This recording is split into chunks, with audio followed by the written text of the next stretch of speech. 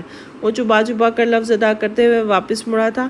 یاد رکھنے کی نہ کی صورت میں تم واپس گھر نہیں جا سکو گی، مگر انہیں ضرور کھو دو گی۔ وہ کہہ کر رکا نہیں تھا۔ بنین بیڈ پر گرنے کے انداز میں بیٹھی تھی، چہرہ سپاٹ ہو چکا تھا۔ کچھ دیر بعد وہ سمت واپس اندر آیا تھا۔ اس نے آگے بڑھ کر بنین کے دوپٹے سے اس کے چہرے پر گھونگھٹ ڈالا تھا، پھر اس سے کچھ فاصلے پر بیٹھ گیا تھا۔ دو لوگ نکاح خواہ کے ساتھ اندر آئے تھے۔ بنین ارتسام ملک، والدہ ولد ارتسام ملک۔ آپ کا نکاح عبدالصمد ولد اشفاق ملک سے بعوض 50 لاکھ حق مہر کیا جا رہا ہے، آپ کو قبول ہے؟ نکاح خواہ کے جملے پر سمت اپنی مٹھیاں بند کی تھی، جبکہ بنین کی آنکھوں سے آنسو نکل کر اس کی ہتھیلی پر گرے تھے۔ باپ کا نام ملا تو کیسے ملا بنین؟ وہ دل میں خود سے مخاطب تھی، جبکہ سمت نے اس کا بازو پکڑ کے اس پہ دباؤ بڑھایا تھا۔ نکاح خواہ نے اپنا جملہ دہرایا تو بنین نے ایک نظر سمت کو دیکھ کے حامی بھر دی تھی۔ قبولیت کی سند ملتے ہی سمت سے پوچھا گیا تھا۔ اس نے خود پر جبر کرتے ہوئے قبول ہے کہا تھا۔ نکاح کا مرحلہ پورے ہوتے ہی اس نے نکاح خوان کے ہاتھ سے رجسٹر لے کر نکاح نامے کی 3 کاپیاں نکال لی تھیں۔ دونوں آدمی نکاح خواہ کو ساتھ لے گئے تھے۔ وہ مبین کی جانب مڑا، اسے ساکت بیٹھے دیکھ کر اس نے الماری کی جانب قدم بڑھائے تھے۔ لا کر اس کے بٹن پریس کر کے اس نے نکاح نامہ اندر رکھا تھا۔ الماری بند کی تھی اور وہ بنین کے پاس آیا تھا۔ ہمارے اس نکاح کا ثبوت صرف میرے پاس رہے گا۔ ولی کے بنا نکاح باطل ہوتا ہے مسٹر سمت۔ بنین نے بنا سر اٹھائے کہا تو سمت ہنسا تھا۔ چاچو کے بعد تمہارے ولی میرے بڑے پاپا ہیں اور ان کی اجازت سے نکاح ہو گیا ہے۔ اب تم یہ سوچو کہ تم نے جو گند پھیلایا ہے اسے سمیٹنا کیسے ہے۔ یہ رہا تمہارا فون، تم خود معافی نامہ پوسٹ کرو گی، میرے بڑے پاپا کا نام کلیئر کرو گی، ورنہ ساری زندگی میرے نام کی غلامی میں رہو گی۔ وہ تو مسکرانہ انداز میں بول رہا تھا جبکہ اب بنین کا سر چکرانے لگا تھا۔ 1 گھنٹے تک واپس آ رہا ہوں، تب تک یہ کام کر لینا۔ اس بار اس نے دروازہ لاک نہیں کیا تھا مگر اپارٹمنٹ کو لاک کر دیا تھا۔ بنین بمشکل چلتی کمرے سے باہر آئی تھی۔ اس نے ارد گرد کچن کی تلاش میں دوڑائی تو بائیں جانب اسے کچن نظر آیا تھا۔ وہ خود کو سنبھالتی کچن تک آئی تھی، پھر سے پانی نکال کر پینے کے بعد اس نے وہیں کرسی پر بیٹھ کر سیٹ کی پشت سے ٹیک لگا لی تھی۔ دماغ اس وقت مختلف سوچوں کا گہوارہ بنا ہوا تھا۔ پھر ایک فیصلہ کرتے ہوئے اس نے اپنا موبائل سامنے کیا تھا۔ جی آنٹی، میں پتہ کروا رہا ہوں، آپ ٹینشن مت لیں، بنین مل جائے گی۔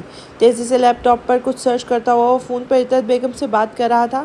ہادی، تم جا کر ملک تراب کے پاس چیک کرو، اسی نے کچھ کیا ہے میری بچی کے ساتھ۔ وہ روتے ہوئے بولی تو ہادی نے آنکھیں بند کر کے کھولی تھی۔ ان پر ہاتھ ڈالنا آسان نہیں ہے آنٹی، ہم نے کچھ بھی ظاہر کیا تو وہ لوگ بنین کو نقصان پہنچا سکتے ہیں۔ آپ کچھ دیر رک جائیں، میں اسے ڈھونڈ رہا ہوں۔ اس نے بنین کے نمبر سے کال آتی دیکھ کر جلدی سے کال بند کی تھی اور بنین کی کال اٹھائی تھی۔ کہاں ہو تم بنین؟ سب کتنے پریشان ہیں، کیا کرتی پھر رہی ہو تم؟ اس نے ایک ساتھ کئی سوال کر ڈالے تھے۔ مجھے تمہاری مدد چاہیے ہادی۔ اس کا انداز ہادی کو ٹھٹکانے پر مجبور کر رہا تھا۔ میں آ رہا ہوں وہاں۔ اس کی پوری بات سن کر ہادی نے عجلت میں لیپ ٹاپ بند کر کے قدم باہر کی جانب بڑھا دیے تھے۔ وہ موبائل پر کچھ سرچ کرتا ہوا آگے بڑھا تھا جب سامنے سے آتی عروسہ سے ٹکرایا تھا۔ اس نے فوراً ہاتھ بڑھا کے اسے گرنے سے بچایا تھا۔ سوری، عروسہ کے گھرنے پر اس نے جلدی سے معذرت کی تھی اور اس کے پاس سے گزر کر سیڑھیاں اتر گیا تھا۔ تم یہاں کیوں کھڑی ہو؟ اندر آ جاؤ، حوریہ نے اسے وہیں کھڑے دیکھ کر کہا تھا۔ انہیں اگنور کرو، پولیس کی نوکری ایسی ہی ہوتی ہے، تم نے سنا ہی ہوگا، قانون اندھا ہوتا ہے، حوریہ نے ہنستے ہوئے کہا تو عروسہ بھی دھیمے سے مسکرا دی تھی۔ چلو آ جاؤ، لمس بھی آنے والی ہوگی۔ وہ اس کا ہاتھ پکڑ کر کمرے میں لے آئی تھی۔ کل کا دن ان کے ساتھ گزار کر عروسہ کچھ حد تک ان کے ساتھ گھل مل گئی تھی۔ اب بھی اسے اکیلے پن سے خوف آیا تو حوریہ کے پاس چلی آئی تھی۔ تم دونوں یہاں بیٹھی ہو؟ لم سوال کرتی ہانپتی اس کے برابر میں آ کر ٹک گئی تھی۔ سر، اس نے عروسہ کے کندھے پہ ہاتھ رکھ لیا تھا۔ اس نے عروسہ کے کندھے پر رکھ لیا تھا جسے محسوس انداز میں وہ ہٹانے کی کوشش کر رہی تھی۔ اسلام نے اسے انکمفرٹیبل دیکھا تو خود ہی پیچھے ہو کے بیٹھ گئی تھی۔ تم یونیورسٹی سے سیدھا یہیں آ رہی ہو؟ حوریہ اٹھ کر اس کے پاس پانی لینے چلی گئی تھی۔ واپس آ کر اس کی جانب گلاس بڑھاتے ہوئے بولی تھی، آج یونیورسٹی میں بہت بڑا ہنگامہ ہو رہا تھا، اس لیے مجھے آنے میں دیر ہو گئی۔ اس نے پانی کا گھونٹ حلق سے نیچے اتارتے ہوئے کہا تھا۔ کیسا ہنگامہ؟ حوریہ نے پوچھا جبکہ اس دوران عروسہ خاموش تماشائی بنی ہوئی تھی۔ یونیورسٹی کی ایک لڑکی نے کافی بولڈ سٹیپ لیا ہے، اس نے بہت سی سیکرٹ انفارمیشن وائرل کر دی ہیں. مجھے نہیں لگتا اب وہ بچے گی. لمس نے اپنی رائے کا اظہار کرتے ہوئے افسوس سے کہا تو عروسا کے چہرے کا رنگ بدلا تھا. مجھے سمجھ نہیں آ رہی تم کیا کہہ رہی ہو. پہلے اس لڑکی نے کہا کہ اس کا تھیسس چرایا گیا ہے. پھر اس نے سیاستدان کے خلاف مختلف پوسٹ لگا دی. اب سب سے اس لڑکی کے بارے میں سوال جو آپ پوچھے جا رہے تھے میڈیا تک وہاں جمع تھی وہ ٹارگٹ بن گئی ہے. لمس کے لہجے میں دکھ تھا. کس سیاستدان کے خلاف اس نے آواز اٹھائی ہے؟ حوریہ نے پوچھا تو عروسا اپنا ہاتھ مسلنے لگی. ملک تراب علی. لمس نے اٹھ کر گلاس ٹیبل پر رکھتے ہوئے جواب دیا تھا. اور لڑکی کون ہے؟ حوریہ نے لمس کے پیچھے آتے ہوئے پوچھا تھا. کوئی بنین ہے لاسٹ سیمسٹر کی. عروسا کی حالت خراب ہوتے دیکھ کر لمس حوریہ کو ہٹاتے اس کے پاس آئی تھی. کام ڈاؤن عروسا, سب ٹھیک ہے. اس نے اس کے ہاتھ سے ہلانے شروع کیے تھے. وہ اسے مار دیں گے؟ عروسا نے ڈرتے ڈرتے پوچھا تو لمس کے دماغ میں کلک ہوا تھا. اس نے فوراً نفی میں سر ہلایا تھا. معمولی سی بات ہے عروسا, وہ اسے کچھ نہیں کہیں گے. وہ نرمی سے بولتے ہوئے اسے سمجھانے لگی تھی. وہ مار دیں گے اسے جیسے اسے مار دیا تھا. وہ خود سے ہی بڑبڑائی تھی. لمس نے ناسمجھی سے اسے دیکھا تھا. اس کی دماغی حالت کچھ سال پہلے بہت خراب ہوئی تھی. یہ کہانی بن لیتی تھی پھر اس کا اثر لے لیتی تھی. منہاج صاحب کی بات اس کے ذہن میں گونجی تھی. اتنی بڑی بات نہیں ہے. ایسے بیان تو آئے روز سوشل میڈیا پہ آتے رہتے ہیں. اب کیا وہ سب کو مار دیں گے؟ ریلیکس یار, کسی کی جان لینا آسان نہیں ہوتا. لمس نے ہلکے پھلکے لہجے میں کہا تھا. مجھے جانا ہے. وہ لمس کا ہاتھ ہٹا کر بھاگ کر کمرے سے نکل گئی تھی. لمس وہ اسے کچھ نہیں کریں گے نا؟ حوریہ نے پریشانی سے پوچھا تھا. تم تو اوور ریئیکٹ کرنا بند کرو. میڈیا اس بات کو زیادہ اچھال رہا ہے ورنہ کوئی اتنی بڑی بات نہیں ہے. آج ہی سب بند ہو جائے گا. جانتی نہیں ہو تم ان اثر و رسوخ والے لوگوں کو؟ لمس کے لہجے میں اپنے سسٹم کے لیے بیزاری تھی. لیکن پھر بھی کچھ نہیں ہوگا میری ماں. لمس نے اس کے سامنے ہاتھ جوڑے تھے. وہ نہ چاہتے ہوئے بھی اس کے انداز پر مسکرا دی تھی. اچھا سب چھوڑو, بتاؤ شادی کب کروا رہی ہو؟ حوریہ نے لمس کو سر دھپاتے دیکھ کر نارمل ہو کے پوچھا تھا. اپنی خیر مناؤ, میری شادی کی فکر مت کرو. کیا مطلب؟ حوریہ نے ناسمجھی سے پوچھا تھا. مطلب یہ کہ پھپھو کو بھی شوق ہو رہا ہے اپنی بیٹے بیانے کا اور ان کی پہلی پسند ایک گیند ہے. اس نے حوریہ کے صحت مند ہونے پر چوٹ کی تو حوریہ نے تکیہ اٹھا کر اسے مارا تھا. بدتمیز کہیں کی. وہ مسلسل اسے مار رہی تھی جبکہ لمس ہنس رہی تھی. اچھا اب ہاتھ رکو, مجھے عروسا کے پاس جانا ہے. وہ ایک دم سنجیدہ ہوئی تھی. مجھے شادی نہیں کرنی ہے لمس. وہ جانے لگی تو حوریہ ممنائی تھی. شادی نہیں کر رہے, نکمے لڑکے کو لڑکی آج کل کوئی نہیں دیتا. وہ ہنس کر بولی تو حوریہ بھی ہنس دی تھی. وہ اس وقت کیفے میں بیٹھے تھے. باسط کے بلانے پر شارق اسے ملنے آ گیا تھا. وہ جانتا تھا باسط اسے ضرور بلائے گا, اس لیے اس کے تاثرات دیکھنے آ گیا تھا. کیا بات کرنی ہے تمہیں؟ وہ کر کے اس کے سامنے بیٹھا تو باسط آگے ہوا تھا. مجھے لمس کے بارے میں بات کرنی ہے. دیکھو شارق, میں تمہیں اچھے سے جانتا ہوں, اس لیے تمہیں اس شادی پر اعتراض کیوں ہو رہا ہے؟ شارق اس کی بات کاٹتے ہوئے بولا تو باسط نے گہری سانس لی تھی. کیونکہ میں تمہاری نیچر سے واقف ہوں. لمس مجھے بہت عزیز ہے شارق. میں بالکل نہیں چاہوں گا اس کی زندگی میں کوئی دکھ آئے. گھما پھرا کر کیوں بات کر رہے ہو؟ جو دل میں ہے وہ کہو نا. شارق نے چپتے ہوئے لہجے میں کہا تو باسط نے دفعے میں سر ہلایا تھا. میں تمہاری رائے جاننے آیا ہوں شارق. تم کیوں لمس سے شادی کرنا چاہتے ہو؟ جہاں تک مجھے یاد ہے تمہیں مجھ سے جڑے ہر رشتے سے نفرت ہے. باسط نے اس کے الفاظ دہرائے تھے جو کبھی اس کے سامنے استعمال کیے تھے, جبکہ باسط کے چہرے پر بےبسی دیکھ کر وہ دل میں خوش ہوا تھا. اپنی محبت بچانا چاہتے ہو؟ میرا نام شارق حیدر ہے. تم سے سب چھین لوں گا. اور باسط کی جانب دیکھتے ہوئے دل میں بولا تھا. شارق. باسط نے اس کا نام لیا تو اس نے چونک کر اس کی جانب دیکھا تھا. مجھے لمس سے محبت ہے اور مزید وضاحت میں تمہیں نہیں دینا چاہتا. اب تم وہی کرو گے جو ہمیشہ کرتے آئے ہو, مجھ سے میری خوشی چھیننا. اس نے طنز کیا تو باسط نے نفی میں سر ہلاتے اسے کچھ کہنا چاہا, مگر وہ بنا سنے لمبے ٹک بھرتا وہاں سے چلا گیا تھا. باسط نے اپنا سر تھام لیا تھا. میں کیسے سمجھاؤں تمہیں شارق؟ کچھ نہیں چھینا میں نے تم سے. وہ بے بسی سے بولا تھا اور پھر ایک فیصلہ کرتے ہوئے کھڑا ہوا تھا. اپارٹمنٹ کا لاک کھول کے جیسے اس نے اندر قدم رکھا تھا, آس پاس بکھری چیزوں نے اس کے ماتھے پر بل ڈالے تھے. وہ تیزی سے قدم اٹھاتا انتظام کے کمرے میں آیا تھا جہاں کی ہر چیز ٹوٹی ہوئی تھی. اس نے نسیں غصے سے پھول گئی تھی. اس نے بنین کی تلاش میں نظر دوڑائی تو کمرے میں داخل ہوتی دکھائی دی تھی. وہ ایک جھٹکے سے اسے سامنے کرتا اس پہ ہاتھ اٹھا گیا تھا. تھپڑ کی گونج پورے کمرے میں سنائی دی تھی اور وہ اونھیں منہ فرش پر گری تھی. دوپٹہ فرش پہ گر گیا تھا. بنین نے اپنے گال پہ ہاتھ رکھ کر سمد کی جانب دیکھا تھا. خون کا کنارہ پھٹ گیا تھا جسے رستہ خون اس کی آنکھوں میں آنسو لے آیا تھا, مگر وہ خود کو مضبوط بناتی اٹھ کھڑی ہوئی تھی. تم لوگوں میں بالکل غیرت نہیں ہوتی، عورت پر ہاتھ اٹھا کر اپنی تسکین حاصل کرتے ہو، بنی نے غصے اور نفرت سے دیکھتے ہوئے کہا تھا۔ تم جیسی عورتیں مجبور کرتی ہیں ہاتھ اٹھانے پر، تمہاری ہمت کیسے ہوئی سب کرنے کی؟ وہ اس کا آوازوں جھنجھوڑتے ہوئے بولا تو بنی نے پوری طاقت سے اسے پیچھے دھکیلا تھا۔ جیسے تم نے ہمت کی میرے ماں باپ کو مارنے کی دھمکی دینے کی، جیسے تمہارے ماں باپ نے ہمت کی میرے سر سے میری جنت چھیننے کی، جیسے تمہارے دادا نے ہمت کی میرے باپ کو مارنے کی۔ وہ چاہ کر بھی اپنے آنسو نہیں روک پائی تھی، جبکہ اس بار سمر نے مٹھیاں بھیج کر خود کو اس پہ ہاتھ اٹھانے سے روکا تھا۔ اپنی اس نفرت میں تم نے بہت غلط قدم اٹھا لیا ہے بنین، جس کی سزا اب تمہیں تمہاری زندگی کاٹنی ہوگی۔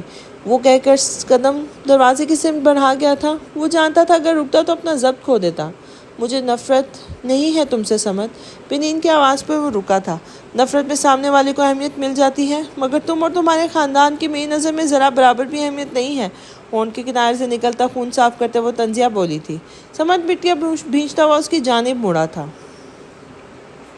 تمہاری اس زبان کو کاٹنے کے لیے تم سے نکاح کیا ہے بنین، ورنہ اور بھی طریقے تھے تمہاری زبان کو بند کرنے کے، مگر شاید تم اب ایسے نہیں مانو گی۔ وہ اسے بالوں سے جکڑتا ہوا غصے سے ایک لفظ چبا کر بولا تھا۔ کون سا نکاح مسٹر عبدل سمد؟ بنین کے سوال سے زیادہ اس کی پورے اعتمادی نے سمد کو حیران کیا تھا۔ کہاں سے لاؤ گے نکاح، ثبوت نکاح کا؟ کیسے ثابت کرو گے مجھے اپنی بیوی؟ اپنے بال چھڑواتی وہ طنزیہ بولی تو سمد نے دھکا مار کے اسے رستے سے ہٹایا تھا۔ الماری میں لگی چابی دیکھ کر اس نے جلدی سے الماری کھولی تھی۔ کوڈ لگا کر لاکر کھولا تو اندر راکھ رکھی تھی۔ وہ غصے سے اس کی جانب پلٹا تھا، تبھی دروازے پر بیل ہوئی تھی۔ تمہارا راکھ تمہارے ارادوں کی راکھ تھی مسٹر سمد۔ زمین پر پڑا اپنا دوپٹہ اٹھا کر دروازے کی سمت بڑھی تھی۔ سمد نے اسے بازو سے پکڑ کر واپس کھینچا تھا۔ ایک کی آنکھوں میں نفرت تھی اور دوسرے کی آنکھیں مذاق اڑاتی معلوم ہو رہی تھی۔ تمہارا پورا خاندان حساب دے گا سمد، یہ لڑائی نفرت کی نہیں انصاف کی ہوگی۔ پوری طاقت سے اسے پیچھے دھکیلتی وہ بولی تھی۔ سمد نے گن نکال کر اس پہ تانی تھی۔ کہا تھا نا اور بھی طریقے ہیں تمہاری زبان بند کرنے کے لیے، گن لوڈ کرتا وہ تو مسخرانہ انداز میں بولا تھا۔ باہر پولیس اور میڈیا موجود ہے مسٹر سمد، پولیس کے سامنے تمہاری کوئی بھی حرکت تمہارے بڑے پاپا کے حق میں کتنی بری ثابت ہو سکتی ہے، یہ تم بخوبی جانتے ہو۔ بنی نے ڈر ہو کر جواب دیا تو سمد نے ٹریگر دبا دیا تھا۔ بنی نے ڈر کر آنکھیں بند کی تھی، گولی دیوار پر لگی تھی۔ اڑا لو جتنا اڑانا ہے، بہت جلد تمہارے پر کٹنے والے ہیں۔ اڑ لو جتنا اڑنا ہے، بہت جلد تمہارے پر کٹنے والے ہیں، سمد نفرت سے بولا تو بنین طنزیہ مسکراتی دروازہ پار کر گئی تھی۔ اپارٹمنٹ سے باہر نکلی تو اس نے ہادی کی جانب دیکھا جو پریشان کھڑا تھا۔ بنین یہ سب؟ اس کی حالت دیکھ کر ہادی غصے سے اندر جانے لگا تو بنین نے اس کا رستہ روکا تھا۔ مجھے بھوک لگی ہے، وہ معصومیت سے بولی تو ہادی نے ہاتھ میں پکڑے شاپر سے جلدی سے شال نکال کر اسے اڑائی تھی۔ شان واپس آ رہا ہے، آنٹی انکل بہت پریشان ہیں، تم نے اپنی اس بہادری سے بہت بڑے خطرے کو دعوت دے دی ہے، وہ اسے ساتھ لیتے ہوئے بول رہا تھا۔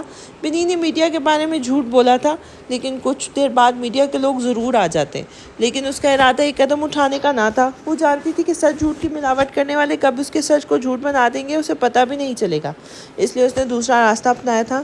تم شان کے دوست ہو، اس کا مطلب یہ ہرگز نہیں کہ تم میرا احسان بھلا دو، میں خون شریک بہن ہوں تمہاری۔ برگر سے انصاف کرتے وہ نارمل لہجے میں بولی تو ہادی نے سر تعصب سے ہلایا تھا۔ تمہارے ایک بوتل خون کے بدلے بہت خون بہا چکا ہوں میں اپنا، ہادی نے طنزیہ کہتے ہوئے جواب بھی بار گیا تو بنین ہنسی تھی۔ شان پہنچ گیا؟ موبائل پر میسج دیکھتے ہادی نے کہا تو بنین کے گلے میں گلٹی ابھر کر معدوم ہوئی تھی۔ اسے کچھ مت بتانا ہادی، بنین نے منت بھرے لہجے میں کہا تھا۔ اسے بتائے بنا تم جان چھڑا لو گی اسے اپنی؟ اس کا اشارہ نکاح کی جانب تھا۔ مجھے ہے معلوم، بس ایک دفعہ ماما پاپا اور شان یہاں سے چلے جائے تو مجھے کوئی فکر نہیں، کچھ بھی ہو جائے، وہ بے تاثر لہجے میں بولی تھی۔ تمہارا دماغ خراب ہو گیا ہے، میں سارے ثبوت جمع کر رہا ہوں، بہت جلد کیس ری اوپن ہوگا۔ ہادی نے اسے بتا کر بل پے کیا تھا اور اسے ساتھ آنے کا اشارہ کیا تھا۔ بنین گمسم سے اس کے پیچھے چل رہی تھی۔ اطرت و مددت صاحب سے زیادہ اسے شان کے ریئیکشن کی فکر ہو رہی تھی۔ کیا ہو گیا ہے ماما؟ ٹرپ جا رہا ہے یونیورسٹی کا، مجھے بھی جانا ہے، وہ اپنا سامان پیک کرتے ہوئے بولا تھا۔ دیکھو مراد، کوئی الٹی سیدھی حرکت مت کرنا، اسے دھمکاتے ہوئے بولی تھی۔ کیا مطلب الٹی سیدھی؟ میں کیا بس کے پیچھے لٹک کر جانے والا تھا؟ مراد کی بات پر نجمہ بیگم نے اس کی کمر پر تھپڑ لگایا تھا۔ مجھ سے جھوٹ مت بولنا ورنہ، وہ پھر سے ان کے سامنے ہوتے ہاتھ جوڑ دیے تھے۔